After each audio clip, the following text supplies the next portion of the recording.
इज्जत हो रहा था, जिसे सिर्फ उस सेल्फ प्रोक्लेम्ड गॉडेस के शो ऑफ के लिए बेहिसाब पैसे खर्च करके बुक किया गया था। लेकिन हद तो तब हो गई जब उसने मुझे बाहर खड़े होकर किसी डोरमैन की तरह एंट्रेंस गार्ड करने का ऑर्डर दे दिया। गुस्से से मेरा खून खौल उठा। अगले ही पल मैंने तुरंत होटल की सीनियर मैनेजमेंट को कॉल किया और साफ शब्दों में कह दिया, मैं इस इवेंट का एक भी सेंट पे नहीं करूंगा। मेरी बात सुनते ही मैनेजर ऐसा हक्का बक्का रह गया कि लगभग उसके हाथ से फोन ही गिर गया। आखिर पूरे जोंगचोंग में हर कोई जानता था कि मैं शहर का सबसे होपलेस सिंप था। यहाँ तक कि लाई जोंग हेन भी मेरी लेजेंडरी डिवोशन के आगे हार मान लेता। मैनेजर घबराई हुई आवाज में बोला, यंग मास्टर चंग, अगर रिजर्वेशन कैंसिल कर दिया तो 1 मिलियन युएन की डिपॉजिट रिफंड नहीं होगी। मेरा सजेशन है कि पहले मिस लू से बात कर लीजिए, शायद उन्हें आपके इस डिसीजन के बारे में पता नहीं है। मैंने बस ठंडी हंसी हंसी और जवाब दिया, क्या इतनी छोटी सी बात के लिए भी मुझे किसी औरत से परमिशन लेनी पड़ेगी? वजह साफ थी, मैं अचानक एक क्लीशे नॉवल के अंदर ट्रांसमिग्रेट होकर उस बेचारे पैथेटिक सिंप के शरीर में आ गया था। हालांकि मैं एक टॉप बिलियनियर फैमिली का हेयर था और दुनिया की कोई भी चीज आसानी से हासिल कर सकता था, लेकिन ओरिजिनल ओनर पूरी तरह उस ग्रीन टी हेरोइन का दीवाना था। वह उसकी हर बात आंख बंद करके मानता था। उसने उसके पीछे अपनी फैमिली की हंड्रेड्स ऑफ बिलियंस की फॉर्च्यून तक लुटा दी, लेकिन आखिर में मेल लीड सिर्फ एक मुस्कान से उसे उससे छीन ले गया। इसके बाद दोनों ने मिलकर ओरिजिनल ओनर को पूरी तरह बर्बाद कर दिया, यहाँ तक कि उसकी फैमिली भी तबाह हो गई। जब आखिरकार ओरिजिनल ओनर की आंखें खुली और उसने गुस्से में नाइफ उठाकर मेल लीड पर हमला करने की कोशिश की, तब सिस्टम वाले प्रोटोगनिस्ट ने उसे फंसा दिया और उसकी बाकी पूरी जिंदगी प्रिजन में कट गई। ये सब याद करके मैंने गहरी सांस ली और बिल्कुल शांत आवाज में कहा, एक बात साफ सुन लो, ये क्लास रियूनियन लॉ यूए ने ऑर्गेनाइज किया है, अगर पैसे चाहिए तो लो यूए से मांगो। इतना कहकर मैंने मैनेजर की तरफ दोबारा देखा तक नहीं और सीधे मुड़कर वहां से चला गया। उधर मैनेजर का चेहरा पल भर में सफेद पड़ गया। सबसे बेहतरीन इंग्रेडिएंट्स पहले ही पहुंच चुके थे, सिम्फनी ऑर्केस्ट्रा भी आ चुकी थी और सारी प्रिपरेशंस पूरी हो चुकी थी। अब इस स्टेज पर सब कुछ कैंसिल कैसे हो सकता था? तभी अचानक उसे याद आया कि हर कॉन्ट्रैक्ट और हर बिल पर सिग्नेचर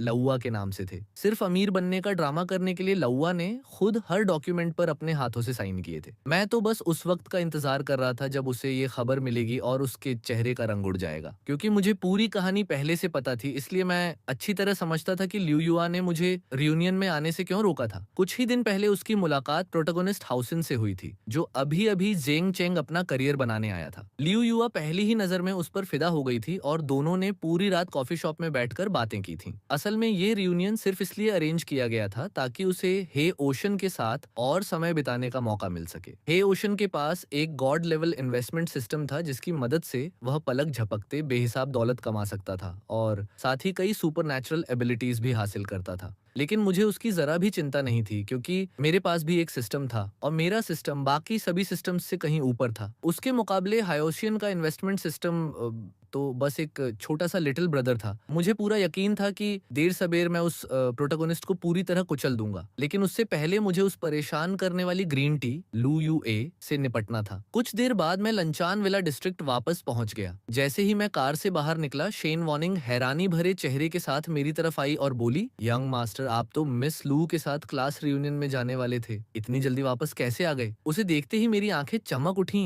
और एक पल के लिए तो मेरी धड़कन जैसे रुक ही गई। अब समझ आया कि बाद में कहानी में प्रोटोगोनिस्ट ही ओशन उसके पीछे इतना पागल क्यों हो गया था, जबकि आखिर तक उसका दिल जीत नहीं पाया। ओरिजिनल ऑनर ने ऐसी बेमिसाल औरत को नजरअंदाज कर दिया था। सच में वह पूरी तरह अंधा था। मैंने हल्की मुस्कान के साथ बेपरवाही से कहा, वो बेकार रियूनियन जाने लायक ही नहीं था। पिताजी की तबीयत कैसी है? मेरी बात सुनते ही शेन वॉर्निंग की आंखों में हैरानी और भी गहरी हो गई। पहले कभी भी मैंने ओल्ड मास्टर की हेल्थ के बारे में पूछने की जहमत नहीं उठाई थी, बल्कि सच तो ये था कि ओरिजिनल ओनर तो मन ही मन यही चाहता था कि ओल्ड मास्टर जल्दी मर जाए ताकि उसे फैमिली की पूरी फॉर्चून विरासत में मिल जाए और वह उसे लुआ पर उड़ाता रहे। शनान ने उदास होकर अपना सिर झुका लिया और धीमी आवाज में कहा, उनकी कंडीशन बहुत खराब है, शायद वो आज की रात भी नहीं निकाल पाएंगे। ये सुनते ही मैं एक पल भी बर्बाद किए बिना विला के अंदर भागा। भले ही इस फादर का मुझसे कोई ब्लड रिलेशन नहीं था, लेकिन दिल से मैं उनका सम्मान करता था और उनकी हालत देखकर जेन्युइनली दुखी था। उन्होंने बिना किसी बैकग्राउंड या सपोर्ट के चंगयू ग्रुप को जीरो से खड़ा किया था और अपनी मेहनत के दम पर हंड्रेड्स ऑफ बिलियंस की बिजनेस एम्पायर बनाई थी। उन्होंने अपनी पूरी जिंदगी दिन रात मेहनत करते हुए गुजार दी, लेकिन खुद को कभी ठीक से आराम तक नहीं दिया। भले ही मेरे अंदर उनके लिए कोई गहरा इमोशनल अटैचमेंट नहीं था, लेकिन उनके इकलौते बेटे के तौर पर मुझे लगा कि उनकी जिंदगी के आखिरी पलों में उनके साथ रहना मेरा फर्ज था। अफसोस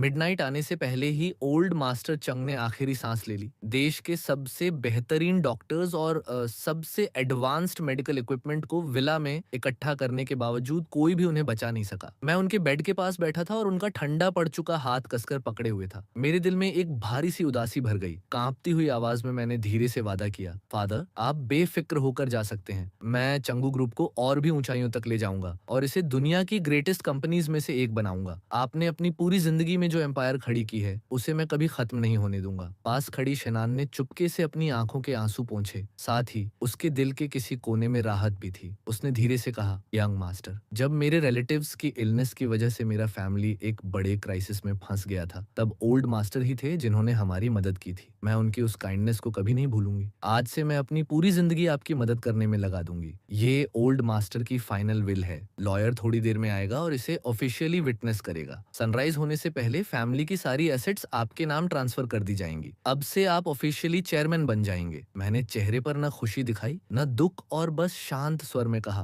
तुम्हें जो सही लगे वैसे सब हैंडल कर लो। मुझे शिनान पर पूरा भरोसा था। वो सिर्फ बेहद केपेबल नहीं थी बल्कि उसकी लॉयल्टी भी एब्सोल्यूट थी। पूरी ओरिजिनल स्टोरी में प्रोटोगोनिस्ट ने उसे कितने ही टेम्पटेशंस क्यों न दिए हों, उसने कभी चंग फैमिली को बिट्रे नहीं किया। यहाँ तक कि जब उसे धमकाया और ब्राइब किया गया तब भी उसने चंग फैमिली की पीठ में छुरा घोंपने के बजाय सिटी छोड़ना पसंद किया। उधर ट्रायम्फ होटल के स्काई गार्डन में लू युई के गाल शराब के नशे से लाल हो चुके थे और उसकी पूरी नजर एक ही आदमी हाई ओशन पर टिकी हुई थी। उसके आसपास बैठे क्लासमेट्स और क्लोज फ्रेंड्स भी शराब के नशे में धुत थे और लगातार उसकी तारीफों के पुल बांध रहे थे। उनमें से एक हंसते हुए बोला, लॉयर कितना लकी है, वो एक यंग बिलियनियर से शादी करने वाला है। कितने लोग हैं जो ऐसी जिंदगी का सपना भी देख सकते हैं। उसने पूरा होटल बुक किया है और ऊपर से इंटरनेशनल ऑर्केस्ट्रा तक बुलाया है। ये बैंक्वेट तो किसी सेलिब्रिटी इवेंट से कम नहीं है। तभी दूसरे क्लासमेट ने भी बात जोड़ दी, हमारी पूरी ग्रेजुएटिंग क्लास में लियो ही सबसे सक्सेसफुल है, उसके सामने तो कोई भी टिक ही नहीं सकता। ये सारी तारीफें सुनकर लियो वावे के चेहरे पर एक चमकदार मुस्कान आ गई। उसकी वैनिटी पूरी तरह सेटिस्फाई हो चुकी थी। कॉलेज के दिनों में उसके फादर सिर्फ एक ऑर्डिनरी कंस्ट्रक्शन कॉन्ट्रैक्टर थे और आज जितने वेल्थी थे उसके आसपास भी नहीं थे। लेकिन आज रात उसने आखिरकार अपने सारे क्लासमेट्स के सामने जमकर अपना वेल्थ और स्टेटस शो ऑफ कर दिया था, जिससे उसका प्राइड और भी बढ़ गया। शाय बनने का नाटक करते हुए उसने मुस्कुराकर कहा, इन रूमर्स पर भरोसा मत करो, हम अभी ऑफिशियली टुगेदर भी नहीं है। किसने कहा कि मैं उससे शादी करने वाली हूँ? मैं तो उसे सिर्फ एक बड़े भाई की तरह देखती हूँ। हमारे फैमिलीज के बीच बस थोड़े बिजनेस कनेक्शंस हैं। जहाँ तक एंगेजमेंट की बात है, सही समय आने पर मैं खुद उसे सब समझा दूंगी। मेरे दिल में उसके लिए उस तरह की कोई फीलिंग्स नहीं है। इतना कहकर उसने रेड वाइन का एक जेंटल साइप लिया और फिर प्यार भरी नजरों से हाउस की तरफ देखने लगी, जैसे जानबूझकर उसे सफाई दे रही हो ताकि होसियन उसे गलत न समझे। होसियन ने हल्का सा सिर हिलाया और फिर बोला, मीडिया को बातें बनाना बहुत पसंद है। अब वो पुराने जमाने नहीं रहे। मैरिज हमेशा फ्रीडम और इक्वालिटी पर बेस्ड होनी चाहिए। पेरेंट्स हर चीज डिसाइड नहीं कर सकते। ये वर्ड सुनते ही लियू युई अंदर ही अंदर खुशी से झूम उठा। उसे तुरंत यकीन हो गया कि हायोसिन के दिल में भी उसके लिए फीलिंग्स हैं। दोनों और करीब आ गए और फिर आराम से अपनी बातें जारी रखने लगे। ये देखकर बाकी क्लासमेट्स भी समझदार थे। उन्होंने एंगेजमेंट का टॉपिक दोबारा छेड़ना ठीक नहीं समझा और दोनों जो भी कह रहे थे बस उसी में हाँ मिलाते रहे। कुछ और राउंड्स ऑफ ड्रिंक्स के बाद जब सब लोग जाने की तैयारी करने लगे, तभी होटल मैनेजर प्रोफेशनल स्माइल के साथ वहां आया और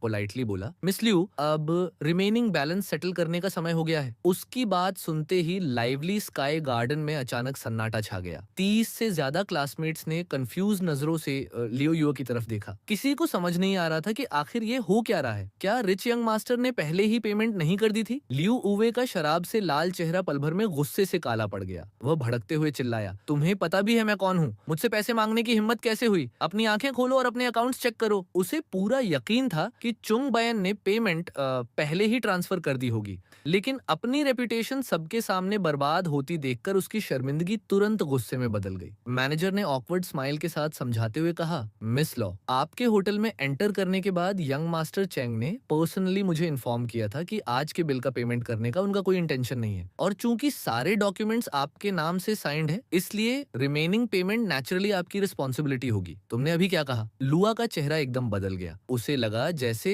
उसने मैनेजर की बात गलत सुन ली हो। आसपास खड़े क्लासमेट्स भी पूरी तरह स्टंट थे और किसी की हिम्मत नहीं हो रही थी कि एक शब्द भी बोले। ये बिल कई मिलियन युएन का था। अगर इसे सब में इक्वली डिवाइड किया जाता तो हर व्यक्ति को लगभग 1 मिलियन युएन तक देने पड़ते। उनमें से ज्यादातर ऑर्डिनरी फैमिली से आए थे और इतनी बड़ी रकम अफोर्ड करना उनके लिए नामुमकिन था। एक-एक करके सब चुपचाप पीछे हटने लगे। उनके दिमाग में बस एक ही बात चल रही थी, इस डिजास्टर में फंसने से पहले यहाँ से कैसे निकला जाए। यहाँ तक कि लुआ के सबसे करीबी फ्रेंड्स भी अब पहले की तरह रिलैक्स नहीं दिख रहे थे। काफी देर तक पत्थर की मूर्ति की तरह खड़े रहने के बाद आखिरकार लुआ को होश आया। चुंग बाचुआन ने पेमेंट करने से सच में मना कर दिया। उसकी इतनी हिम्मत कैसे हुई? क्या उसका दिमाग खराब हो गया है? आखिर उसे इतनी हिम्मत दी किसने? मैं ये मान ही नहीं सकता कि वो अचानक इतना सेल्फिश हो गया है। क्या उसे लगता है कि मैं उससे दोबारा बात न करने से डर जाऊंगा? बचपन से ही हर चीज में स्पॉइल्ड रहने वाले लुआ ने अपनी जिंदगी में कभी ऐसी ह्यूमिलिएशन नहीं झेली थी। गुस्से से उसका पूरा शरीर कांप उठा और उसने तुरंत मुझे कॉल कर दिया। जैसे ही मैंने फोन उठाया ना, वो गुस्से में चीख पड़ा, तुम्हें किसने कहा कि होटल का बिल पे मत करना? इतनी छोटी सी रकम है और तुम इसे लेकर इतना ड्रामा कर रहे हो। तुम इंसान भी हो या नहीं? अगर तुमने तुरंत पेमेंट नहीं की तो फिर कभी मुझसे बात करने की कोशिश मत करना। मेरी तरफ से एक शब्द सुनने का मौका दिए बिना उसने कॉन्फिडेंस के साथ कॉल काट दिया। उसे पूरा यकीन था कि जैसे ही मुझे पता चलेगा कि वो नाराज है, मैं हमेशा की तरह भागता हुआ वहां पहुंच जाऊंगा और चुपचाप पूरा बिल चुका दूंगा। इसके बाद उसने प्राउडली होटल मैनेजर की तरफ देखा और कहा, चिंता मत करो, 3 मिनट के अंदर तुम्हारे अकाउंट में पूरा पैसा पहुंच जाएगा।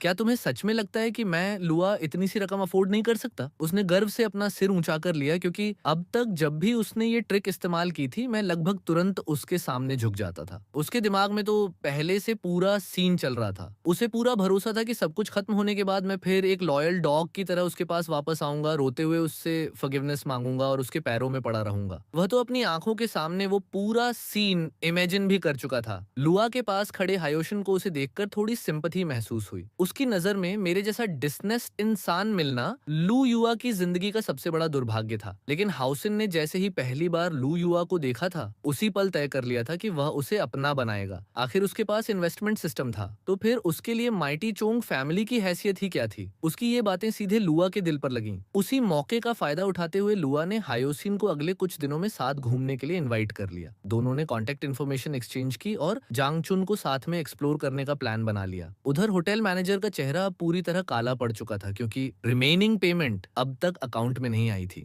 अब जाकर वहां मौजूद हर किसी को समझ आ गया कि मैं इस बार मजाक नहीं कर रहा था। यंग मास्टर चोंग सच में गुस्से में था। ये पहली बार है जब उसने अपनी फियांसी की बात मानने से मना किया है। प्लीज मुझे इस मामले में मत घसीटो, मैं इतना पैसा अफोर्ड नहीं कर सकता। अगर मुझे पहले पता होता कि ऐसा होने वाला है तो मैं कभी यहाँ आता ही नहीं। तुम मुझे बेच भी दो, तब भी मैं 1 मिलियन युआन नहीं जुटा पाऊंगा। लू, जो दूसरों की बातों को लेकर बेहद सेंसिटिव था, नेचुरली उन फुसफुसाहटों को सुन चुका था। उसका चेहरा कभी पीला पड़ रहा था तो कभी लाल हो रहा था, लेकिन उसके बगल में हायोशिन खड़ा था, इसलिए उसने खुद को किसी तरह कंपोज रखा। उसने ठंडी आवाज में कहा, कौन कहता है कि मैं अफोर्ड नहीं कर सकता? बस वेट करो, मैं एक फोन कॉल करता हूँ। ये कहते ही वह एक तरफ चला गया और तुरंत अपने फादर को कॉल किया। कॉल कनेक्ट होते ही उसने बिना किसी एक्सप्लेनेशन के ऑर्डर दिया, डैड अभी इसी वक्त मेरे अकाउंट में 30 मिलियन युआन ट्रांसफर करो। ये पैसे किस लिए चाहिए मत पूछना। दूसरी तरफ से आवाज आई, चोंग बाचुआन, मैं उसे नहीं जानता। ओल्ड मास्टर चोंग मर चुके हैं, इसका मुझसे क्या लेना देना? क्या मुझे सच में उनके फ्यूनरल में जाना पड़ेगा? फिर शायद कुछ और कहा गया, लेकिन लुआ ने तुरंत इम्पेशेंट होकर जवाब दिया, इनफ, इस बारे में और बात मत करो, मैं अगले कुछ दिनों तक बिजी हूँ। इन सालों में ल्यू फैमिली ने लगातार चंगयू ग्रुप का फायदा उठाकर काफी वेल्थ जमा कर ली थी और उनकी टोटल एसेट्स पहले ही 1 बिलियन युआन से ऊपर पहुंच चुकी थी। इसलिए ज्यादा देर नहीं लगी और 30 मिलियन युआन लुआ के अकाउंट में ट्रांसफर हो गए। पैसा आते ही उसके चेहरे पर फिर से राहत दिखाई दी, लेकिन जैसे ही वह पलटकर वापस आया लाना,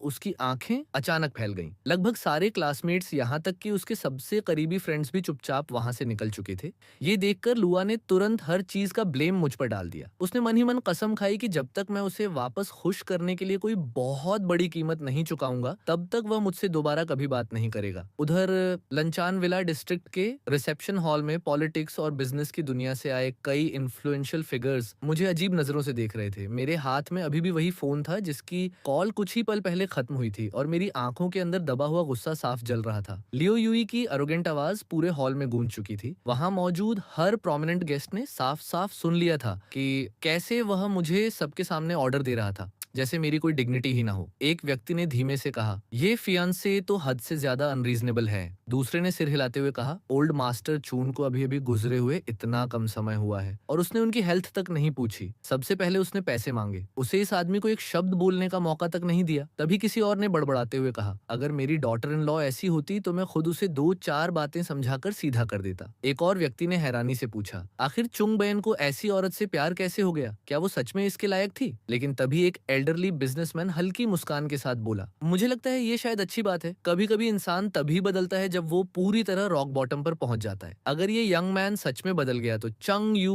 ग्रुप को फिर किसी चीज की चिंता नहीं होगी। फ्यूनरल के लिए मंक्स लगातार स्क्रिप्चर्स चांट कर रहे थे, इसीलिए उनकी बातें लगभग उस आवाज में दब गईं, लेकिन उनके एक्सप्रेशंस देखकर मैं आसानी से समझ सकता था कि वे किस बारे में चर्चा कर रहे थे। तभी अचानक मेरे दिमाग में सिस्टम की आवाज गूंजी। डिटेक्टेड की होस्ट की फियांसे ने चाइल्ड ऑफ डेस्टिनी के साथ क्लोज कॉन्टैक्ट एस्टेब्लिश कर लिया है। अब आपके पास 3 चॉइसेस हैं। मेरी आंखें तुरंत चमक उठीं। ये सिस्टम सच में जानता था कि मुझे क्या चाहिए। मैंने बिना किसी हेजिटेशन के थर्ड ऑप्शन चुन लिया, ल्यू यूए के साथ सभी रिश्ते पूरी तरह खत्म करना और ल्यू फैमिली को सब कुछ खोने पर मजबूर करना। सच कहूं तो सिस्टम के इस सजेस्टेशन के बिना भी मैं यही करने वाला था। मैं बस एक परफेक्ट एक्सक्यूज का इंतजार कर रहा था। ओरिजिनल स्टोरी के मुताबिक ल्यू यूई ओल्ड मास्टर चंग के फ्यूनरल में कभी आया ही नहीं था। इसके बजाय उसने वही समय हे ओशन के साथ खुशी खुशी घूमने में बिताया था। मुझे बस किसी भरोसेमंद आदमी को सीक्रेटली उनके पीछे लगाने की जरूरत थी, जो उन दोनों की साथ में फोटोज खींचे और फिर उन फोटोज को पब्लिकली रिलीज कर दे। उसके बाद मेरे पास एंगेजमेंट कैंसिल करने की पूरी वजह होगी। आखिर एक फ्यूचर डॉटर इन लॉ अपने फियांसे के फादर के फ्यूनरल को छोड़कर किसी दूसरे आदमी के साथ घूम रही थी। ऐसी बात सामने आते ही उसकी रेपुटेशन पूरी तरह बर्बाद हो जाती। जैसे जैसे मैं सोचता गया, मेरे दिमाग में पूरा प्लान साफ होता चला गया और जहां तक ल्यू फैमिली को डिस्ट्रॉय करके उन्हें बैंक्रप्सी की हालत तक पहुंचाने की बात थी, वो तो इससे भी आसान था। मुझे ओरिजिनल स्टोरी की हर डिटेल पता थी और मैं ल्यू फैमिली की हर डर्टी ट्रिक से वाकिफ था। उनके सारे सीक्रेट्स मेरे सामने खुले पड़े थे। उन्हें बर्बाद करना मेरे लिए बिल्कुल भी मुश्किल नहीं होने वाला था। उसी वक्त लंचान विला का पूरा लेआउट मेरी आंखों के सामने अचानक बदल गया और देखते ही देखते वो एक मिनिएचर मैप में बदल गया। हवा में रंग बिरंगी एनर्जी की धाराएं ऐसे तैर रही थीं जैसे हवा के बीच बहती हुई रेत हो। कई साल पहले ओल्ड मास्टर चोंग ने भारी रकम खर्च करके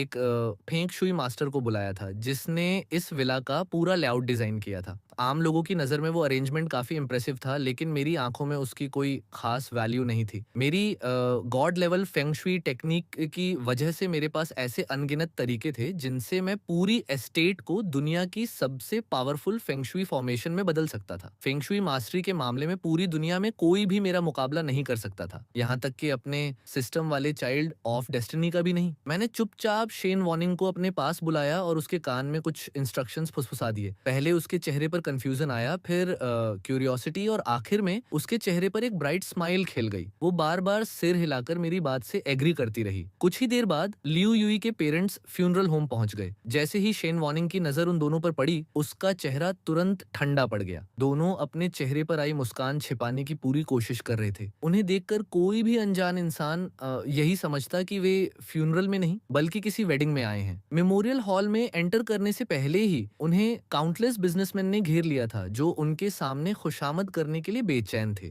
कुछ साल पहले तक ये इन्फ्लुएंशियल लोग लू फैमिली की पहुंच से बहुत दूर थे, लेकिन जैसे ही उनकी बेटी ने मेरे साथ डेटिंग शुरू की, सब कुछ बदल गया था। लियो यूए के पेरेंट्स ने अपने चेहरे पर साफ दिखते प्राइड के साथ बस सामने मौजूद लोगों की तरफ सिर हिलाया, एक शब्द तक बोलने की जहमत नहीं उठाई और सीधे मेमोरियल हॉल की तरफ बढ़ गए। वहां उन्होंने मुझे कुछ देर फेक सिंपैथी दी और फिर लू की मदर ने कैजुअली कहा, वो कमर्शियल डिस्ट्रिक्ट प्रोजेक्ट काफी समय से डिलेड है, बाद में टाइम निकालकर उसे हैंडल कर देना। ये सुनते ही चंग फैमिली के साथ कोऑपरेशन की उम्मीद लगाए बैठे कई डिस्ट्रीब्यूटर्स अंदर ही अंदर बेहद नाराज हो गए। ल्यू फैमिली की प्राइसेस मार्केट एवरेज से ज्यादा थीं, जबकि उनके मटेरियल्स की क्वालिटी भी घटिया थी। लेकिन मेरी पिछली ऑब्सेशन विद लियू युआ की वजह से चेंगू ग्रुप बार बार उन्हें बड़े बड़े प्रोजेक्ट्स सौंपता आया था। पहले तो लियू युआ की सिर्फ एक बात ही काफी होती थी और चंगयू ग्रुप प्रैक्टिकली पैसा उठाकर ल्यू फैमिली के हाथों में रख देता था। वहां मौजूद हर किसी को पूरा यकीन था कि ये कमर्शियल डिस्ट्रिक्ट प्रोजेक्ट भी इस बार ल्यू फैमिली को ही मिलने वाला है। लेकिन इस बार मैंने सिर उठाकर उनकी तरफ देखना तक जरूरी नहीं समझा। बिल्कुल शांत आवाज में मैंने कहा,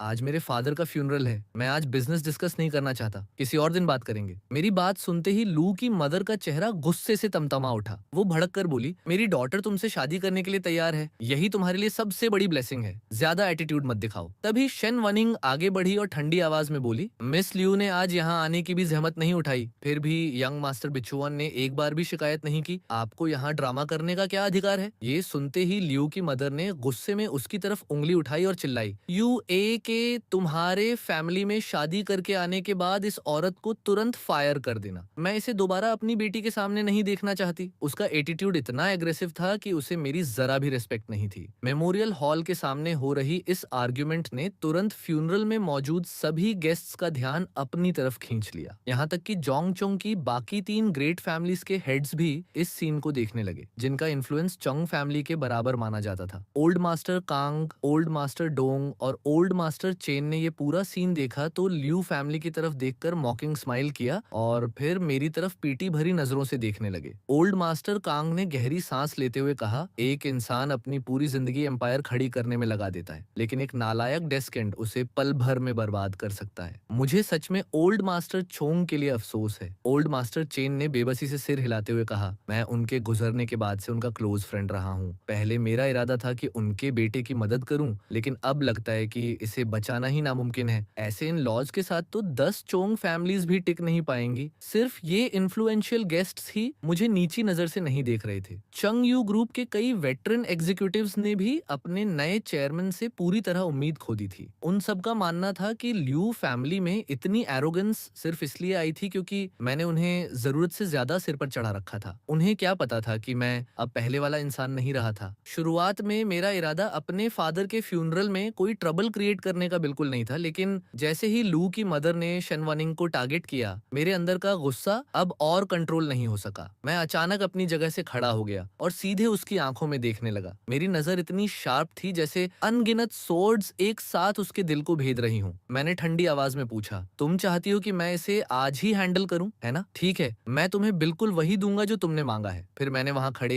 एक एग्जीक्यूटिव की तरफ देखा और आदेश दिया, शाओ डोंग को बुलाओ। सूट पहने एक मिडिल एज मैन तुरंत कंफ्यूजन के साथ आगे आया और बोला, चेयरमैन मैं यहाँ हूँ। मैंने बिना किसी इमोशन के कहा, पूरे चंगयू ग्रुप को तुरंत इन्फॉर्म करो, कमर्शियल डिस्ट्रिक्ट प्रोजेक्ट अब परमानेंटली लियू फैमिली से जुड़ी हर कंपनी के लिए बंद है। इतना ही नहीं, लियू फैमिली के साथ चल रही हर एग्जिस्टिंग पार्टनरशिप तुरंत टर्मिनेट कर दो और उनकी जगह नए बिजनेस पार्टनर्स चुनो। शियाओ डोंग वहीं जम गया। उसका मुंह खुला का खुला रह गया, जैसे उसे यकीन ही ना हो रहा हो कि उसने सही सुना है। आखिर जब से मेरी मुलाकात लुआ से हुई थी, तब से चंगयू ग्रुप का प्रैक्टिकली हर प्रोजेक्ट मेरी ऑर्डर्स की वजह से लू फैमिली के लिए खुला हुआ था। मैंने शांत नजरों से उसकी तरफ देखा और पूछा, कोई प्रॉब्लम है? मेरी बात सुनते ही उसने तुरंत अपनी कमर सीधी की और एक्साइटमेंट में लगभग चिल्लाते हुए कहा, कोई प्रॉब्लम नहीं चेयरमैन, मैं गारंटी देता हूँ कि टास्क पूरी तरह कंप्लीट होगा। उसकी आवाज इतनी इमोशनल थी कि उसकी आंखों में आंसू तक आ गए। सालों से उसने अपनी आंखों के सामने लियू फैमिली को चोंगयू ग्रुप से पैरासाइट्स की तरह चिपक कर फायदा उठाते देखा था, लेकिन वो कुछ नहीं कर सकता था। आज उसकी सालों की सारी फ्रस्ट्रेशन आखिरकार बाहर निकलने का मौका पा गई थी। उसी वक्त मेरा अचानक लिया गया डिसीजन पूरे फ्यूनरल हॉल को शॉक में डाल गया। हर प्रोमिनेंट गेस्ट ने अपनी बातचीत रोक दी। लियो यूए के पेरेंट्स के तो दिल की धड़कन ही जैसे एक पल को रुक गई। उनके चेहरों पर जमी स्मग स्माइल्स धीरे धीरे गायब होने लगी और उनके होंठ कांपने लगे। मेरा ये ट्रांसफॉर्मेशन उन्हें पूरी तरह ऑफ गार्ड कर चुका था और दोनों के पास बोलने के लिए कोई शब्द ही नहीं बचे थे। कुछ ही पल बाद लू की मदर ने अचानक अपना चेस्ट पकड़ लिया, जैसे गुस्से में उसका कलेजा फटने वाला हो। कांपती उंगली से मेरी तरफ इशारा करते हुए वो चिल्लाई, ये कैसी बकवास कर रहे हो? ऐसी बात बोलने से पहले इसके कॉन्सिक्वेंसेस के बारे में सोच लो। लू के फादर का चेहरा भी गुस्से से काला पड़ गया। उसने चेतावनी देते हुए कहा, बिचवान, यहाँ इतने सारे लोग देख रहे हैं, खुद को मजाक मत बनाओ। मैं बिल्कुल शांत होकर उनकी तरफ बढ़ा। मेरी आंखों में सिर्फ आइस इंडिफरेंस थी। मैंने दोनों को देखते हुए कहा, खुद को मजाक कौन बना रहा है? तुम लोगों की इतनी हिम्मत कैसे हुई कि मेरे फादर के मेमोरियल के सामने मुझे थ्रेटन करो? तुम चाहती हो कि मैं शनवानिंग को फायर कर दूं? तुम्हें किसने ये अधिकार दिया? मेरी पेशेंस की भी एक लिमिट है। तुम दोनों का यहाँ स्वागत नहीं है। इस मेमोरियल हॉल से तुरंत निकल जाओ। अगर खुद नहीं जाओगे तो मुझे किसी को बुलाकर तुम्हें बाहर फेंकने में भी कोई प्रॉब्लम नहीं होगी। मेरी बात खत्म होते ही पूरा फ्यूनरल होम जैसे फट पड़ा। 100 से ज्यादा गेस्ट्स आपस में डिसबिलीफ में फुसफुसाने लगे। क्या ये सच में वही फेमस यंग मास्टर चोंग है? कहीं मैं गलत तो नहीं देख रहा? ये अचानक ऐसा कब से हो गया? हर कोई स्टंट था। क्योंकि मैं उन्हें पूरी तरह एक अलग इंसान लग रहा था। यहाँ तक कि मुझे देखकर लोगों को पहली बार लगा कि मैं सच में हैंडसम दिखता हूँ, बिल्कुल किसी नॉवल से निकले डोमिनेटिंग सीईओ जैसा। किसी ने एक्साइटमेंट में धीमे से कहा, डैम एग्जैक्टली ऐसा ही होना चाहिए। दूसरा तुरंत अग्री करते हुए बोला, जी शायद, सच में ये देखकर तो मजा आ गया। आखिर वो 100 बिलियन यूएन की एम्पायर का हेयर है, वो दो नोबडीज को अपने सिर पर कैसे चढ़ने दे सकता है? किसी और ने तिरस्कार से हंसते हुए कहा, वेल सेड, एक छोटी सी कंपनी जो सिर्फ चोंग यू ग्रुप की वजह से पैसा कमाती है, वही अपने बेनिफैक्टर को लेक्चर देने की हिम्मत कर रही थी। इन्हें तो यही ट्रीटमेंट मिलना चाहिए था। एक और व्यक्ति ने तुरंत कहा, मैं तो लिू यूई के पेरेंट्स से काफी समय से परेशान था। चंग फैमिली पर डिपेंड करना शुरू करने के बाद से ही ये लोग खुद को बाकी सबसे ऊपर समझने लगे थे। अच्छा हुआ यंग मास्टर चोंग ने आखिरकार अपने लिए स्टैंड लिया। आसपास मौजूद सभी एलिट्स की नजरें अब लिू युआ के पेरेंट्स पर टिक चुकी थीं। उनकी आंखों में अम्यूजमेंट था और वे दोनों को ऐसे देख रहे थे जैसे कोई क्लाउन तमाशा कर रहा हो। लियू के फादर का गुस्सा अब अपनी हद पार कर चुका था। उसकी आंखें रेज से लगभग बाहर निकलने को थीं। उसने मेरी तरफ उंगली उठाई और दहाड़ते हुए कहा, तुम्हारी इतनी हिम्मत कैसे हुई अपने एल्डर से इस तरह बात करने की? तुम्हारे अंदर ना मैनर्स हैं, ना ही कोई रिस्पेक्ट। मुझे सच में समझ नहीं आता कि तुमने इसमें आखिर ऐसा क्या देखा था। लियू की मदर का चेहरा ऐसा लग रहा था जैसे वो अभी रो पड़ेगी। उसने दुखी होने का नाटक करते हुए शिकायत की, मेरी डॉटर ने तुम्हें कभी इतना पसंद किया ही नहीं था। अगर मैं पीछे से तुम्हारे बारे में अच्छी अच्छी बातें न करती तो वो कभी इस एंगेजमेंट के लिए तैयार ही नहीं होती। और अब जैसे ही तुम चेयरमैन बने, तुमने तुरंत हमसे मुंह मोड़ लिया। मैं घर पहुंचते ही उसे आज की पूरी घटना बताऊंगी, लेकिन अगर तुम अभी इसी वक्त हमारे सामने घुटनों पर बैठकर अपॉलोजी मांग लो तो शायद अभी भी इस रिश्ते को बचाने की गुंजाइश है। उन्हें पता था कि पुराना माँ लियू युआ की कितनी परवाह करता था, इसलिए वे उसी कमजोरी का इस्तेमाल करके मुझे घुटनों पर झुकने के लिए प्रेशर कर रहे थे। अगर मैं अभी भी ओरिजिनल चुंग बचवान होता तो शायद सच में एक पल के लिए हेजिटेट करता, लेकिन अब मैंने बस अपने बॉडीगार्ड्स की तरफ देखा। 4 हेवीली बिल्ट मैन तुरंत आगे आए और लियो युआई के पेरेंट्स को चारों तरफ से घेर लिया। जैसे ही उन्हें एहसास हुआ कि अब उन्हें फोर्सफुली बाहर निकाला जाने वाला है, लू के फादर के होश उड़ गए। उसने मुझ पर नफरत भरी नजर डाली, फिर जल्दी से अपनी वाइफ का हाथ पकड़ा और एग्जिट की तरफ पीछे हटने लगा। जाते जाते वो गुस्से में बोला, ठीक है चोंग बान, बेहतर होगा कि तुम कभी युआई के सामने फॉरगिवनेस मांगने मत आना। ये मामला अभी खत्म नहीं हुआ है। दोनों ने शर्म से सिर झुका लिया और जल्दी जल्दी फ्यूनरल होम से बाहर निकल गए। उनके जाते ही मैंने बाकी सभी लोगों की तरफ देखा और अपोलोजेटिक स्माइल के साथ कहा, आप सबको ये एम्बैरेसिंग सीन देखना पड़ा, उसके लिए मैं जेन्युइनली सॉरी हूँ। ओल्ड मास्टर चेन गर्मजोशी से हंसे और बोले, आजकल के यंग पीपल भी कमाल हैं। सच कहूँ तो मैं तो बस इसी मौके का इंतजार कर रहा था कि तुम शेन वॉर्निंग को फायर करो ताकि मैं उसे ओपनली रिक्रूट कर सकूं। मैं भी हंस पड़ा और जवाब दिया, ओल्ड मास्टर चेन, उस आइडिया को भूल ही जाइए। जब तक मैं यहाँ हूँ आपको शेन वॉर्निंग को ले जाने का मौका कभी नहीं मिलेगा। पास खड़ी शेन वॉर्निंग ये सब सुनकर ऐसी इमोशंस महसूस कर रही थी जिन्हें शब्दों में बयान करना मुश्किल था। मैंने सिर्फ उसकी प्रोटेक्शन के लिए खुलेआम लियू फैमिली के खिलाफ स्टैंड लिया था। उस पल उसे पहली बार लगा कि इतने सालों से चोंग फैमिली के लिए उसने जो लॉयल्टी दिखाई थी और जितनी मेहनत की थी, वो सब आखिरकार वर्थ इट थी। उधर जुंगचोंग में ये खबर आग की तरह फैल गई कि चंग यू ग्रुप ने ऑफिशियली लियू फैमिली के साथ अपनी सारी कोऑपरेशन टर्मिनेट कर दी है। मटेरियल सप्लायर्स, मैन्युफैक्चरर्स और काउंटलेस बिजनेस पार्टनर्स ने तुरंत लियू फैमिली को कॉल्स करना शुरू कर दिया और अपने पेंडिंग पेमेंट्स की डिमांड करने लगे। इतनी बड़ी कंपनीज के पास आमतौर पर बहुत ज्यादा कैश रिजर्व नहीं होता था, क्योंकि ज्यादातर पेमेंट्स प्रोजेक्ट्स कंप्लीट होने के बाद सेटल किए जाते थे। इसी वजह से लियू फैमिली पर सप्लायर्स का पहले से ही बहुत बड़ा कर्ज था। अब जैसे ही चंगयू ग्रुप ने उनसे सपोर्ट वापस लिया, हर क्रेडिटर को डर लगने लगा कि लियू फैमिली जल्द ही कोलैप्स कर जाएगी और अपने डेट्स चुका नहीं पाएगी। एक के बाद एक क्रेडिटर्स उनके घर पहुंचने लगे और पैसे की डिमांड करने लगे। लियू के फादर ने अपने लगातार बजते फोन को घूरा। उसका चेहरा हर गुजरते पल के साथ और बदसूरत होता जा रहा था। पहली बार उसे सच में पैनिक महसूस हुआ। आखिरकार उसने फोन ही स्विच ऑफ कर दिया। Out of site, out of mind. लेकिन लियू की मदर इतनी लकी नहीं थी। घर जाते पूरे रास्ते उसका फोन लगातार बजता रहा, मगर उनकी कार विला तक पहुंचती उससे पहले ही दोनों ने देखा कि एंट्रेंस पर काउंटलेस लग्जरी कार्स खड़ी थीं। क्रेडिटर्स ने अनबिलीवेबल स्पीड से एक्शन लिया था। जैसे ही चोंग यू ग्रुप के साथ उनका रिश्ता खत्म होने की खबर फैली, वे पूरी नेबरहुड को घेर कर खड़े हो गए थे और अंदर जाने या बाहर निकलने का कोई रास्ता नहीं बचा था। लियू के फादर ने घबराकर ड्राइवर को ऑर्डर दिया, कार घुमाओ, किसी होटल चलते हैं। होटल में चेक इन करने के बाद दोनों को पहली बार एहसास हुआ कि चोंग यू ग्रुप का सपोर्ट खोने के कॉन्सिक्वेंसेस कितने टेरिफाइंग हो सकते थे। लियू की मदर ने नर्वस होकर पूछा, काबा, क्या आज हमने कुछ ज्यादा ही कर दिया? क्या बिचवान सच में इतना पेटी हो जाएगा? लियू के फादर के दिल में भी बेचैनी थी। उसने भारी आवाज में कहा, काश हमारी डॉटर आज फ्यूनरल में आई होती। अगर वो वहां मौजूद होती तो बिचुआन कभी हमसे इस तरह बात करने की हिम्मत नहीं करता। लियू की मदर ने तुरंत सिर हिलाकर अग्रीमेंट जताया और फिर लियू यूआई को कॉल कर दिया। कॉल कनेक्ट होते ही उसने रोती हुई आवाज में कहा, यूआई, क्या तुम्हें पता है आज चोंगबान ने हमारे साथ क्या किया? इसके बाद उसने पूरी घटना को बढ़ा चढ़ाकर सुनाया। उसने खुद को और अपने हस्बैंड को हेल्पलेस विक्टिम्स की तरह पेश किया और मुझे ऐसा मॉन्स्टर बना दिया जैसे मैंने कोई अनफॉरगिवेबल क्राइम किया हो। आखिर में उसने गंभीर आवाज में वार्निंग दी, ध्यान से सुनो, अगर वो अगले कुछ दिनों में तुमसे अपॉलॉजी मांगने आए तो उसे इतनी आसानी से फॉरगिव मत करना। उसे हमारे सामने लेकर आना और उससे घुटनों पर बैठकर अपॉलॉजी करवाना, तभी आज की ह्यूमिलिएशन का हिसाब बराबर होगा। उसी वक्त डिज्नीलैंड के अंदर लियू यूई ने अभी अभी कॉल खत्म किया था। उसके चेहरे पर कुछ पल के लिए डार्कनेस छा गई, लेकिन जैसे ही उसने हाइशिन को 2 आइसक्रीम्स लेकर अपनी तरफ लौटते देखा, उसके चेहरे की मुस्कान तुरंत वापस आ गई। हाइशिन ने कुछ गड़बड़ महसूस कर ली और धीरे से पूछा, ओवा, क्या कोई बात तुम्हें परेशान कर रही है? उसने तुरंत सिर हिलाकर कहा, वो नहीं, कुछ नहीं है, बस एक छोटी सी प्रॉब्लम है। हाय ओशनन ने कॉन्फिडेंस से मुस्कुराते हुए कहा, अगर कोई प्रॉब्लम आए तो मुझे बताना, तुम जितना समझती हो मैं उससे कहीं ज्यादा केपेबल हूँ। लुआ ने स्वीट स्माइल के साथ कहा, तुम सच में अमेजिंग हो ई ओशन, कल हम यॉन चलते हैं। इसके बाद दोनों खुशी खुशी अम्यूजमेंट पार्क में साथ साथ घूमते रहे। पूरे आउटिंग के दौरान हायोशिन ने कैजुअली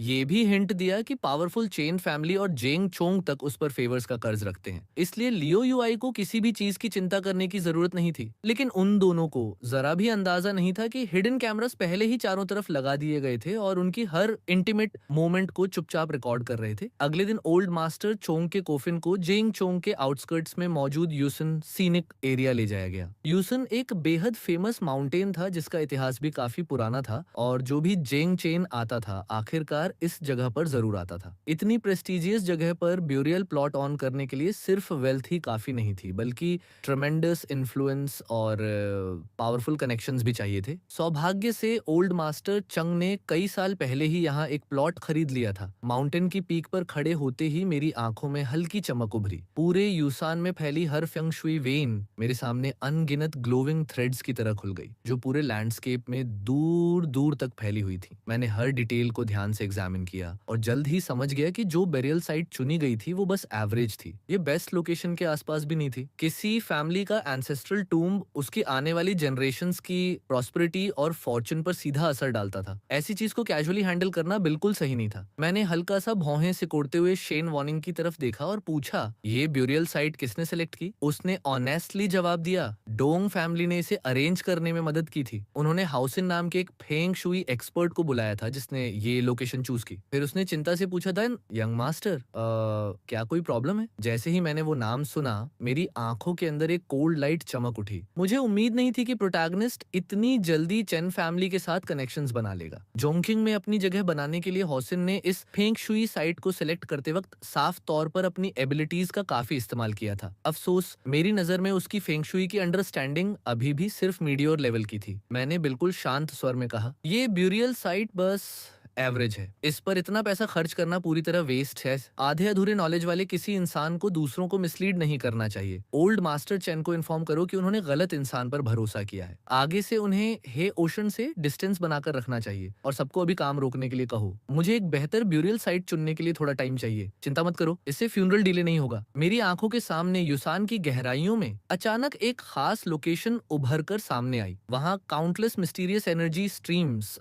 एक जगह कन्वर्ज हो रही थी और धीरे धीरे एक यंग किलिन का आकार ले रही थी। अगर टेरेन में बस कुछ छोटे एडजस्टमेंट्स किए जाए तो ये जगह एक सुप्रीम फेंग शुई फॉर्मेशन में बदल सकती थी, जो हजारों माउंटेन्स और काउंटलेस लैंड से फॉर्चून को खींचकर यहाँ जमा करने की क्षमता रखती थी। शेन वार्निंग मेरी तरफ डिसबिलीफ में देखती रह गई। उसके मन में एक सवाल उठा, क्या यंग मास्टर जो हमेशा लेजी और इररिस्पॉन्सिबल दिखाई देता था, सीक्रेटली इतने सालों से फेंग शुई की स्टडी कर रहा था? वो पिछले 5 साल से चंग फैमिली के लिए काम कर रही थी। जब से उसने पहली बार मुझे देखा था उसने ओरिजिनल चोंगबान को सिर्फ अपना समय पार्टिंग और बाहर फूलिंग अराउंड में बर्बाद करते ही देखा था। इसी वजह से वो हमेशा उसे मन ही मन नीची नजर से देखती थी। लेकिन अब उसे एहसास हुआ कि उसका जजमेंट कितना शैलो था। कल मेरे अचानक बदल जाने के बाद से मेरे अंदर की हर चीज अलग लग रही थी। मैं किसी इनकॉम्पिटेंट प्ले बॉय से बिल्कुल अलग दिखाई दे रहा था, बल्कि ऐसा लग रहा था जैसे मैं शुरू से ही अपनी इंटेलिजेंस और एबिलिटीज को जानबूझकर छिपा कर रखे हुए था। शेन वॉर्निंग ने आगे कोई सवाल सवाल नहीं पूछा। उसने बेरियल साइट बदलने के मेरे डिसीजन पर भी कोई ऑब्जेक्शन नहीं किया।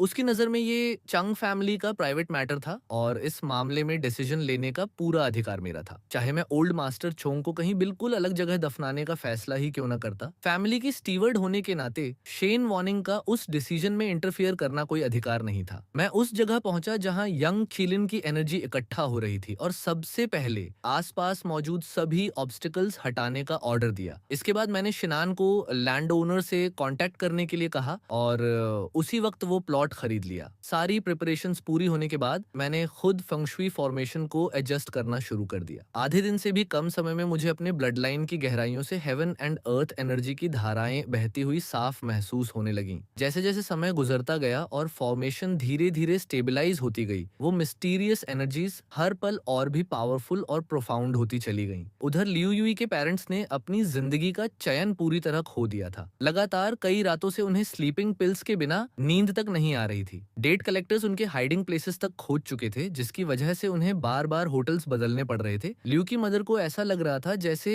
कुछ ही दिनों में वो कई साल बूढ़ी हो गई हो। जब भी उसे चोंग यू ग्रुप का सपोर्ट खोने और मेरा बैकिंग उनके पीछे ना होने का ख्याल आता, उसके सामने टेंस ऑफ बिलियंस युएन का वो डेट घूमने लगता जो पूरी लियू फैमिली को कुचलने वाला था। लू के फादर की हालत भी खराब थी। वो एक पल के लिए भी चैन से नहीं बैठ पा रहा था। ऐसा लगता था जैसे उसके पूरे शरीर में हजारों नीडल्स चुभ रही हों। शुरुआत में जो थोड़ी बहुत काल्मनेस उनके अंदर थी, वो अब पूरी तरह गायब हो चुकी थी और उसकी जगह ओवरवेलमिंग पैनिक ने ले ली थी। अब जाकर उन्हें सच में समझ आया था कि चोंग यू ग्रुप से रिश्ता टूटना लियू फैमिली के लिए ऐसी डिजास्टर थी जिससे बच पाना लगभग इम्पॉसिबल था। सालों से उन्होंने मेरे इन्फ्लुएंस का गलत फायदा उठाकर फेक कॉन्ट्रैक्ट्स बनाए थे, अग्रीमेंट्स वायोलेट किए थे और चंग यू ग्रुप से काउंटलेस बेनिफिट्स निचोड़कर अपने पॉकेट्स भरे थे। अगर इन सब की प्रॉपर इन्वेस्टिगेशन होती तो उन्हें अपनी बाकी की जिंदगी प्रिजन में बितानी पड़ सकती थी। उन्होंने कभी सोचा भी नहीं था कि मैं चीजों को इतनी रूथलेसली आगे तक ले जाऊंगा। आखिरकार लियू की मदर अपना गुस्सा और सह नहीं पाई और उसने लियू युई को कॉल कर दिया। कॉल कनेक्ट होते ही वो फट पड़ी, तुम एहसान फरामोश लड़की अभी तक घर वापस नहीं आई, हमारा पूरा फैमिली बर्बाद होने वाला है। अगर बिचुअन तुम्हें ढूंढने नहीं आ रहा तो तुम खुद उसके पास क्यों नहीं जा रही? क्या तुम अपना प्राइड निगल नहीं सकती? तो क्या तुम्हारे फादर और मैं उसके सामने घुटनों पर बैठे? ठीक है, अब तुम भी मुझे गुस्सा दिलाने लगी हो, ऊपर से तुमने मेरा फोन तक काट दिया। फोन से आती डिस्कनेक्टेड टोन सुनते ही उसकी आंखों में गुस्सा जैसे आग बनकर भड़क उठा। जैसे जैसे ज्यादा से ज्यादा इन्फ्लुएंशियल लोगों ने कंफर्म करना शुरू किया कि लियू फैमिली को मैंने सच में छोड़ दिया है, उन सभी लोगों ने जो कभी उनके साथ बिजनेस करते थे तुरंत उनसे डिस्टेंस बनाना शुरू कर दिया। यहाँ तक कि उनके पुराने एनिमीज ने भी इस मौके का फायदा उठाकर उनके क्लाइंट्स और बिजनेस छीनने शुरू कर दिए। डेट कलेक्टर्स ने पूरे जोंग चांजिंग में लियू फैमिली को ढूंढने के लिए हर जगह छान मारी। वे लियू फैमिली के पीछे ऐसे पड़े थे जैसे किसी वांटेड क्रिमिनल का शिकार कर रहे हों। अगर अगले कुछ दिनों में लियू युई खुद मेरे पास आकर इस प्रॉब्लम को सॉल्व नहीं करता तो लियू फैमिली का पूरी तरह खत्म होना तय था। अपने फादर के फ्यूनरल की सारी अरेंजमेंट्स हैंडल करने के बाद आखिरकार मैं चंग यू ग्रुप के हेडक्वार्टर्स पहुंचा और तुरंत हर एग्जीक्यूटिव और सीनियर मैनेजर को इमरजेंसी मीटिंग में बुलाने का ऑर्डर दिया। आधे घंटे बाद कंपनी की पूरी अपर मैनेजमेंट कॉन्फ्रेंस रूम में पहुंच चुकी थी। हर कोई जानता था कि कोई नया चेयरमैन आते ही ड्रामेटिक चेंजेस करता है, इसलिए पूरे रूम का एटमॉस्फेयर बेहद टेंस था। सबसे आखिर में कंपनी का second largest share holder who जुए पहुंचा। वो एक छबी मिडिल एज्ड मैन था और ओनरशिप के मामले में सिर्फ मेरे बाद दूसरे नंबर पर था। पुराने दिनों में उसने मेरे फादर के साथ मिलकर चंग यू ग्रुप को खड़ा किया था, इसलिए सीनियरिटी के हिसाब से मुझे उसे अंकल ह्यू कहना चाहिए था। लेकिन मैं सच्चाई जानता था। शुरुआती सालों में उसने सच में बहुत मेहनत की थी, लेकिन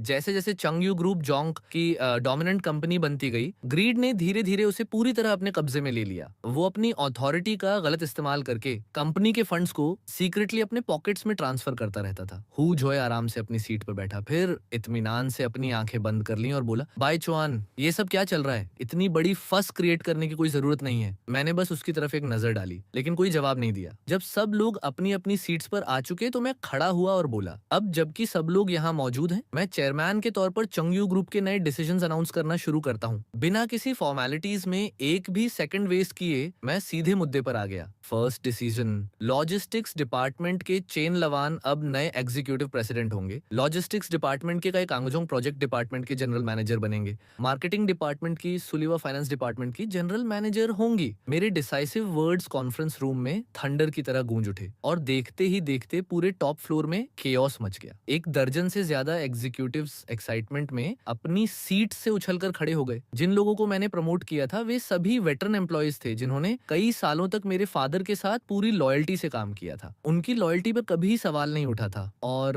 चंगयू ग्रुप आज जिस पोजीशन पर खड़ी थी उसमें उनका बहुत बड़ा कंट्रीब्यूशन था। लेकिन जब मेरे फादर की हेल्थ गंभीर रूप से बिगड़ गई तब इन सभी वेटरन एम्प्लॉयज को जानबूझकर सप्रेस किया गया और इंपॉर्टेंट पोजीशन से हटाकर इनसिग्निफिकेंट लॉजिस्टिक्स रोल्स में भेज दिया गया जहां वे प्रैक्टिकली आइडल एम्प्लॉयज बनकर रह गए थे। आज अचानक उनके साथ सब कुछ बदल चुका था। हर किसी के चेहरे पर शौक और खुशी दोनों साफ दिखाई दे रहे थे। एक वेटरन एम्प्लॉय ने भावुक होकर कहा, थैंक यू चेयरमैन, मैं कंपनी के लिए अपनी पूरी जिंदगी लगा दूंगा। दूसरे की आंखों में आंसू भर आए। मैंने इतने सालों से इस दिन का इंतजार किया है। वेटरन एम्प्लॉयज के चेहरे एक्साइटमेंट से लाल हो चुके थे और उनकी आंखों में टीयर्स साफ झलक रहे थे। मैंने शांत होकर सिर हिलाया और कहा, प्लीज बैठ जाइए, अब कंपनी के सेकंड डिसीजन की बारी है। कॉन्फ्रेंस रूम में तुरंत सन्नाटा छा गया। मैंने बिना किसी इमोशन के अगला अनाउंसमेंट किया। फॉर्मर एग्जीक्यूटिव प्रेसिडेंट सूडकोंग को अपनी अथॉरिटी का दुरुपयोग करने और कंपनी एसेट्स का एम्बेजलमेंट करने के आरोप में इसी वक्त डिसमिस किया जाता है। चुंगयू ग्रुप उसके खिलाफ फुल लीगल एक्शन भी परस्यू करेगा। Farmer project department manager chain Yong ने एग्जीक्यूटिव प्रेसिडेंट के साथ मिलकर पर्सनल प्रॉफिट के लिए कॉन्फिडेंशियल कंपनी इंफॉर्मेशन चोरी की। उसे भी तुरंत डिसमिस किया जाता है और उसके खिलाफ लीगल प्रोसिक्यूशन शुरू की जाएगी। इसके बाद मैंने एक के बाद एक कंपनी की पोजीशंस पर बैठे 20 से ज्यादा एग्जीक्यूटिव्स के नाम अनाउंस किए। उन सभी का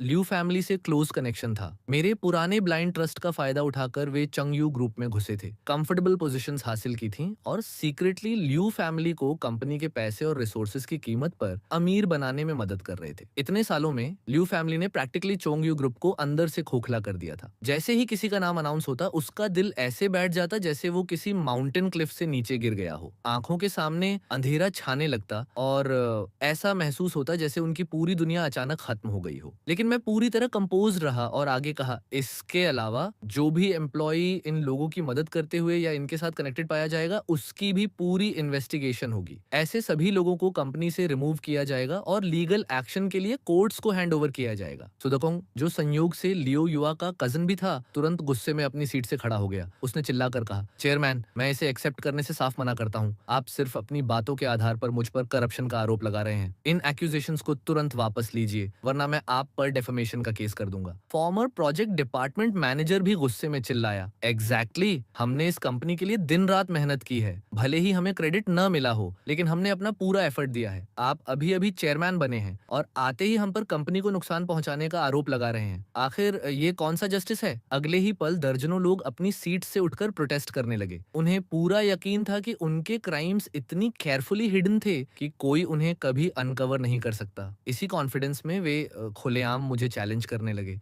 उनके फ्यूरियस आउटबर्स्ट के सामने मैंने बेहद काल्मली अपनी लेग्स दूसरी तरफ क्रॉस की और किसी को इशारा किया कि मेरे लिए सिगार लाइट करे। मैंने धीरे धीरे एक पफ लिया, फिर हल्की मुस्कान के साथ कहा, चिंता मत करो, जिस एविडेंस की तुम लोग डिमांड कर रहे हो वो बहुत जल्द यहाँ पहुंचने वाला है। इतनी जल्दी करने की जरूरत नहीं है। जब तक तुम यहाँ खड़े होकर मुझसे बात कर सकते हो उस थोड़े से बचे हुए समय को एंजॉय कर लो। मैंने जानबूझकर सबको एक ही जगह इकट्ठा किया था क्योंकि ये मीटिंग सिर्फ कुछ करप्ट एम्प्लॉयज को हटाने के लिए नहीं थी। मेरा असली मकसद चंगयू ग्रुप को ऊपर से नीचे तक पूरी तरह क्लींस करना था और फिर उसे पहले से भी कहीं ज्यादा पावरफुल एम्पायर में रीबिल्ड करना था। ये एम्पायर सिर्फ जांगचेंग तक सीमित नहीं रहने वाली थी। मेरा लक्ष्य था इसे पूरे नेशन में फैलाना और आखिरकार पूरी दुनिया तक पहुंचाना। तभी शन वनिंग कई असिस्टेंट्स के साथ कॉन्फ्रेंस रूम में दाखिल हुई। हर असिस्टेंट के हाथों में डॉक्यूमेंट्स के ऊंचे ऊंचे ढेर थे। उन फाइल्स में उन सभी लोगों के क्राइम्स का एक एक पीस ऑफ एविडेंस मौजूद था जिनके नाम मैंने अभी अभी अनाउंस किए थे। कुछ दिन पहले ही मैंने विला में शेन वोनिंग को सीक्रेटली कई इंपॉर्टेंट टास्क्स सौंपे थे। उनमें से एक था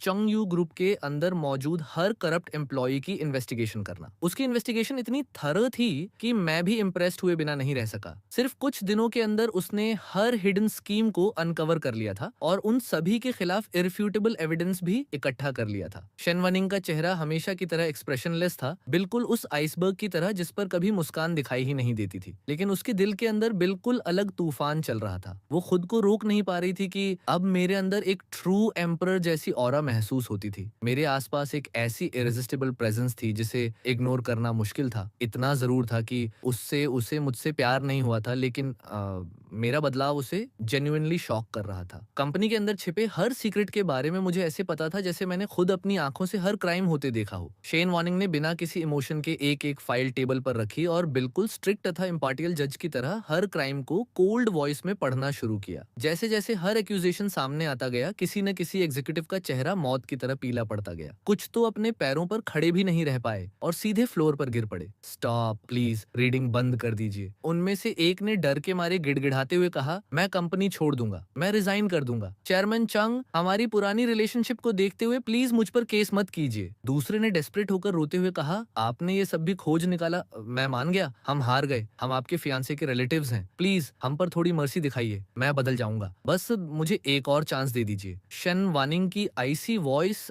जैसे जैसे पूरे रूम में गूंजती रही, उन लोगों ने अपने अंदर जो भी साइकोलॉजिकल डिफेंसेस खड़े किए थे वो एक एक करके पूरी तरह टूटते चले गए। सालों से जिन सीक्रेट्स को उन्होंने सबसे गहराई में छिपा कर रखा था, आज वही सारे सीक्रेट्स कॉन्फ्रेंस टेबल पर खुलकर पड़े थे। अगर मैं लीगल एक्शन परस्यू करता तो उनमें से कई लोगों को कम से कम 10 साल प्रिजन में बिताने पड़ सकते थे। फियर ने उन्हें पूरी तरह जकड़ लिया था और इसी वजह से उनकी नजर बार बार मेरी तरफ जा रही थी। लेकिन पूरे प्रोसेस के दौरान मैं अपनी चेयर पर बैठा रहा, आंखें कामली बंद किए हुए। मेरी ये शांत चुप्पी उनके ऊपर पड़ रहे प्रेशर को और भी अनबेरेबल बना रही थी। सुकोंग को अब भी वो पहली मुलाकात साफ याद थी जब उसने मुझे पहली बार देखा था। उस समय मैं सिर्फ लियो उवे पर अच्छा इंप्रेशन डालने के लिए उसे खुश करने की हर पॉसिबल कोशिश करता था। मैं हर मौके पर उसके सामने झुकता, उसकी चापलूसी करता और इस बात से डरता रहता कि अगर मैंने उसे नाराज कर दिया तो कहीं लियू युई मुझे पसंद करना ही ना छोड़ दे। लेकिन उस पैथेटिक वर्जन ऑफ मी की तुलना में आज उसके सामने बैठा इंसान बिल्कुल अलग था, जैसे वो कोई दूसरा ही आदमी हो।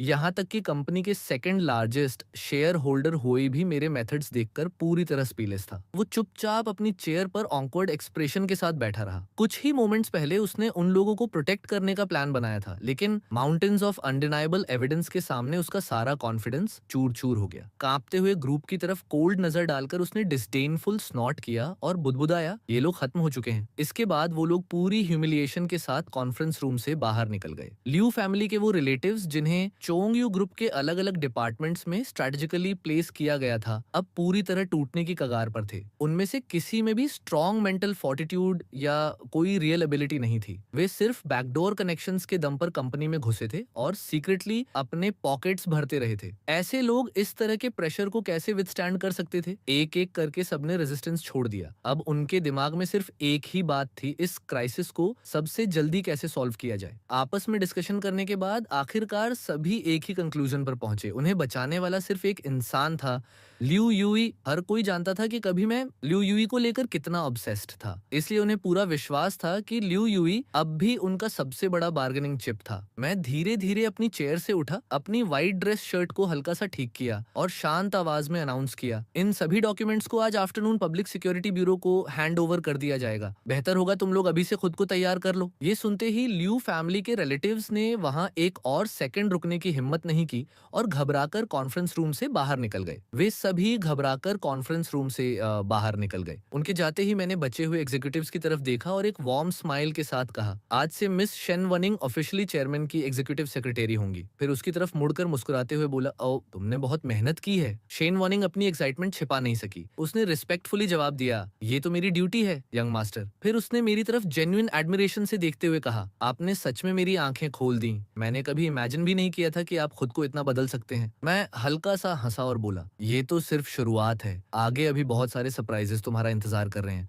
तुम्हें इन सब की आदत डालनी पड़ेगी। शेन वनिंग ने बिना किसी हेजिटेशन के सिर हिलाया। I believe in you young master. इसके बाद उसने कहा, आपने मुझे जो दूसरा टास्क दिया था वो भी मैंने कंप्लीट कर लिया है। लू यूवी और ह्योचिन सो पिछले कुछ दिनों से सच में साथ रहे हैं, लेकिन हमारे लोगों के मुताबिक अभी तक उनके बीच कुछ इंटीमेट नहीं हुआ है। दोनों काफी रिस्ट्रेन्ड रहे हैं और किसी ने भी उस फाइनल लाइन को क्रॉस करने की कोशिश नहीं की। उसने कुछ फोटोज मेरी तरफ बढ़ाई और पूछा, क्या ये फोटोज इनफ हैं? मैंने कैजुअली कंधे उचकाए। इनसे कहीं ज्यादा इनफ हैं। मेरे फादर के फ्यूनरल वाले दिन मेरी फियांसे ने फ्यूनरल में आने के बजाय किसी दूसरे आदमी के साथ घूमना चुना। इस रिडिकुलस एंगेजमेंट को खत्म करने के लिए इतना रीजन ही काफी है। इतना कहते ही मैं मुड़ा और कॉन्फ्रेंस रूम से बाहर निकल गया। उधर जैसे ही सुकोंग और बाकी लोग बाहर पहुंचे, वे तुरंत एक जगह इकट्ठा होकर पैनिक में डिस्कशन करने लगे। काफी देर तक आर्ग्यूमेंट्स और बैक एंड फोर्थ के बाद आखिरकार सभी एक बात पर अग्री हुए, जिसने नॉट बांधी है वही उसे खोल सकता है। अब उन्हें सिर्फ लियू युआ ही बचा सकता था। इसके बाद लुआ के फोन पर एक के बाद एक कॉल्स की बाढ़ आ गई। उस वक्त लुआ खुशी खुशी हाउसियन के साथ इन्वेस्टमेंट अपॉर्चुनिटीज डिस्कस कर रहा था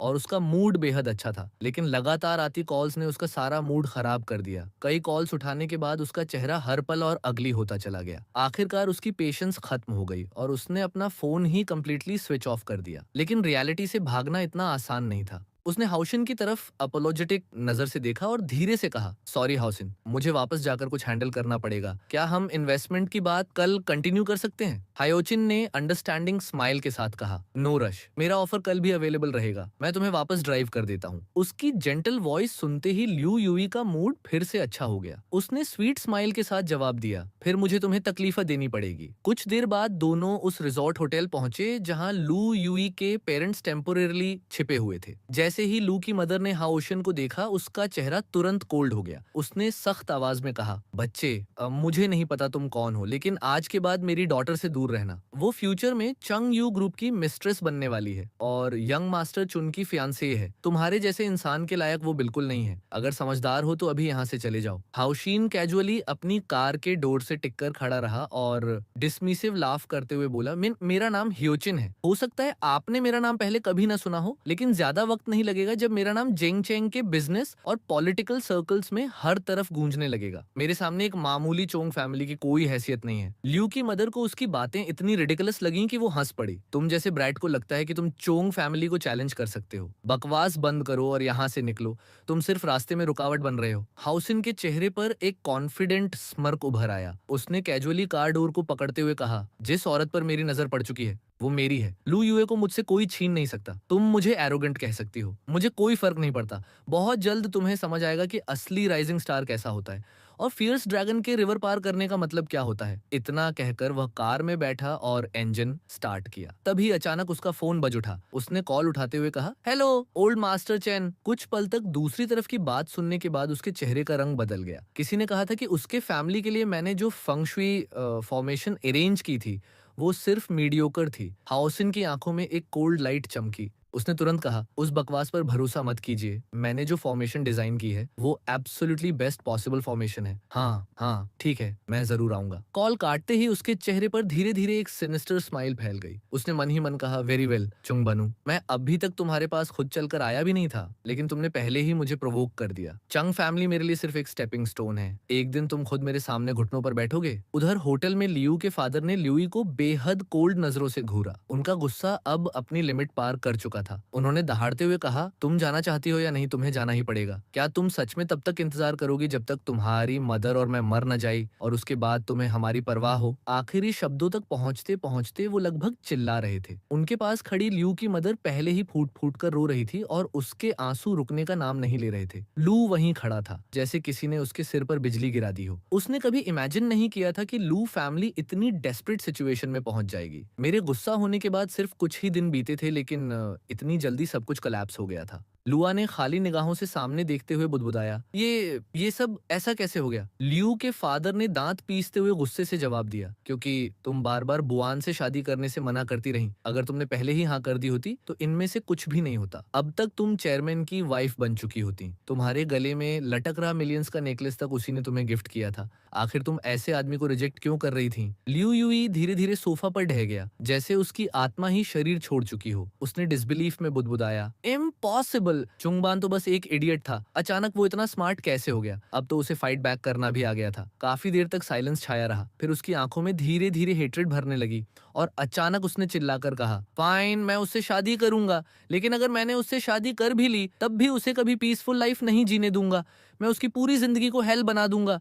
इतना कहकर वो गुस्से में अपने रूम की तरफ गया और दरवाजा इतनी जोर से बंद किया कि पूरी रूम में आवाज गूंज उठी। ये देखकर लिu यूई के पेरेंट्स ने आखिरकार राहत की एक लंबी सांस ली। जब तक उनकी डॉटर मुझसे शादी करने के लिए तैयार थी, सब कुछ फिर से नॉर्मल हो सकता था। ज्यादा वक्त नहीं लगेगा और लिu फैमिली अपनी पुरानी ग्लोरी वापस हासिल कर लेगी। उन्होंने तुरंत एक ब्रांड न्यू फोन निकाला और मुझे फिर कॉल करने की कोशिश की। उनकी आवाज में वही पुराना एरोगेंट एटीट्यूड लौट आया था जो वो हमेशा मुझसे बात करते समय रखते थे। लेकिन कुछ ही देर बाद उन्हें एक और शॉकिंग न्यूज मिली और वे घबराकर लिu यूई के बेडरूम के दरवाजे पर पहुंचे। उन्होंने जल्दी से कहा, चुंगबा चुआन कल रात एक ग्रैंड बैंक्वेट होस्ट कर रहा है। जेंग चांग की हर इंपॉर्टेंट पर्सनालिटी को इनविटेशन मिला है, लेकिन हमें अभी तक कोई इनविटेशन नहीं मिला। जल्दी उसे कॉल करके पूछो। उनकी बात पूरी भी नहीं हुई थी कि अंदर से लिu यूई की फ्यूरियस आवाज आई, उस बास्टर्ड चुंगबाई चुआन ने मेरा फोन नंबर ब्लॉक कर दिया है। उधर लानविला डिस्ट्रिक्ट के बाहर लग्जरी कार्स एक के बाद एक एस्टेट के सामने आकर रुक रही थीं। एक विशाल क्राउड के बीच सबका सेंटर ऑफ अटेंशन बना हुआ था हु जोवे, जो ऐसा लग रहा था जैसे स्टार्स से घिरे मून के बीच खड़ा हो। उसका बड़ा सा बेली उसे और भी नोटिसेबल बना रहा था। एक शेयर होल्डर ने भौहें सिकोड़कर पूछा, ओल्ड हु, आखिर मामला क्या है? तुमने हम सबको इतनी सुबह यहाँ क्यों बुलाया? बाकी शेयर होल्डर्स भी इक्वली वरीड थे। हाल की घटनाओं के बारे में वे सभी सुन चुके थे। जिस यंग मास्टर को कभी हर कोई सिर्फ एक यूजलेस प्लेबॉय समझता था, वही अचानक एक डिसाइसिव और रूथलेस लीडर में बदल गया था। हु ने बस कोल्ड लाफ किया और कॉन्फिडेंस से बोला, चिंता मत करो, मैंने उस किड को बचपन से बड़ा होते देखा है। मैं उसे बहुत अच्छी तरह जानता हूँ। मैंने कल चंग यू ग्रुप में उसके किए हर काम की इन्वेस्टिगेशन करवाई है। असल में वो सब सिर्फ लुआ पर प्रेशर डालकर उससे शादी करवाने का एक ट्रिक था। एक एक करके सर्वेंट्स ने शेयर होल्डर्स को विशाल रिसेप्शन हॉल में पहुंचाया और सभी अपनी सीट्स पर बैठ गए। वे काफी देर तक इंतजार करते रहे, लेकिन मैं कहीं दिखाई नहीं दिया। धीरे धीरे उनकी पेशेंस खत्म होने लगी। आखिरकार हुआवे ने टेबल पर अपना हाथ पटकते हुए गुस्से से कहा, आजकल के यंग पीपल में मैंसर्स नाम की कोई चीज ही नहीं है। खुद होस्ट होकर अपने गेस्ट्स का स्वागत करना तक नहीं आता। कुछ मोमेंट्स बाद शेन वार्निंग डॉक्यूमेंट्स के कई स्टैक्स लेकर हॉल में दाखिल हुई और हर शेयर होल्डर के सामने एक एक फाइल रख दी। उसने शांत आवाज में कहा, यंग मास्टर कल रात बहुत एग्जॉस्टेड थे। अगर आप लोगों के कोई क्वेश्चंस हैं तो उनके उठने के बाद उनसे पूछ सकते हैं। फिलहाल प्लीज इन डॉक्यूमेंट्स को देख लीजिए। जैसे ही शेयर होल्डर्स ने फाइल्स खोली, उनके एक्सप्रेशंस उसी पल बदल गए। अब जाकर उन्हें समझ आया कि इतनी सुबह उन्हें यहाँ आखिर क्यों बुलाया गया था। मेरा इरादा चोंग यू ग्रुप के इन सभी शेयर होल्डर्स के शेयर्स खरीदकर कंपनी का कंट्रोल पूरी तरह अपने हाथ में लेने का था। ये सुनते ही किसी के चेहरे पर भी रिलैक्सेशन नहीं बची। हर कोई कॉन्ट्रैक्ट्स की एक एक लाइन को बेहद ध्यान से पढ़ने लगा। कुछ ही देर बाद एक शेयर होल्डर गुस्से में अपनी सीट से खड़ा हुआ और चिल्लाया, इसका मतलब क्या है? तुम्हें लगता है इतनी सी रकम मेरे शेयर्स खरीदने के लिए काफी है? क्या तुम मुझे बेवकूफ समझते हो? जल्द ही बाकी शेयर होल्डर्स भी परचेज प्राइस वाले सेक्शन तक पहुंचे और जब उन्होंने देखा कि मैं उन्हें मार्केट वैल्यू का सिर्फ करीब 20% ऑफर कर रहा था, तो पूरे रूम में इंस्टेंटली रेज फैल गया। एक शेयर होल्डर ने गुस्से से कहा, ये तो सीधा इंसल्ट है। मैं अपने शेयर्स को सड़ने देना पसंद करूंगा, लेकिन इतनी कम कीमत पर उन्हें बेचूंगा नहीं। दूसरे ने तुरंत उसका साथ दिया और देखते ही देखते हर शेयर होल्डर ने साफ डिक्लेयर कर दिया कि वो अपने शेयर्स कभी सेल नहीं करेंगे। बूझोए का चेहरा भी डार्क हो गया। उसके दिल में सबसे ज्यादा चोट इस बात की थी कि हमारे रिलेशनशिप में इतना बड़ा बदलाव कैसे आ गया। पहले जब भी हमारी मुलाकात होती थी, मैं उसे पूरे रिस्पेक्ट के साथ अंकल ह्यूग कहकर बुलाता था, लेकिन अब मैं उसके साथ ऐसा व्यवहार कर रहा था जैसे कोई एम्परर अपने सब्जेक्ट्स को नीचे देखकर बात करता है। आखिरकार वो और सह नहीं पाया और ऊंची आवाज में बोला, मैं प्रपोज करता हूं कि हम तुरंत शेयर होल्डर्स मीटिंग बुलाएं और चुंगबाई चुआन को चेयरमैन के पद से हटा दें। ये अब भी बहुत यंग है, इसके पास मैनेजमेंट एक्सपीरियंस नहीं है और इसे अब भी बहुत ट्रेनिंग की जरूरत है। जो लोग मेरी बात से अग्री करते हैं, प्लीज अपना हाथ उठाएं। वॉय ने लीड किया और बाकी शेयर होल्डर्स भी तुरंत उसके साथ हो गए।